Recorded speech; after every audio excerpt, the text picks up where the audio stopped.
যারা সৌদি আরবে থাকেন আপনারা দেখবেন যে এই যে মসজিদ দেখেন, এটা হচ্ছে মসজিদ। মসজিদের পাশে দেখবেন আপনি ওয়াটার একটা ফিল্টার থাকে। ওইটা হচ্ছে সবাই মোটামুটি যারা সৌদি আরবে থাকেন আপনারা সবাই চিনেন। এরপরও আমি আপনাকে দেখাচ্ছি, সেটা হচ্ছে ওয়াটার ফিল্টার। এই যে দেখেন ওয়াটার ফিল্টার। তো ওইখান থেকে আমরা বাঙালিরা পানি খাই। কেন খাই? কারণ পানি কিনে খাওয়া লাগে, এই জন্য আমরা সস্তায় ওইখান থেকে ফ্রিতে পানি পাই, মানে পানিটা খাই আর কি এখান থেকে। আপনি বিশ্বাস করেন আর না করেন, এই পানিটা কিন্তু আপনার স্বাস্থ্যের জন্য খুবই ক্ষতিকর। এতটুকু ক্ষতিকর আপনাকে নর্মাল একটা বিষয় বুঝিয়ে দিই, সেটা হচ্ছে আপনার পেটে পাথর হয় এই পানিটা খাইলে।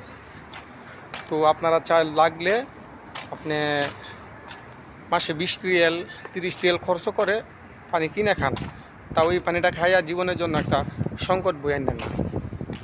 ধন্যবাদ।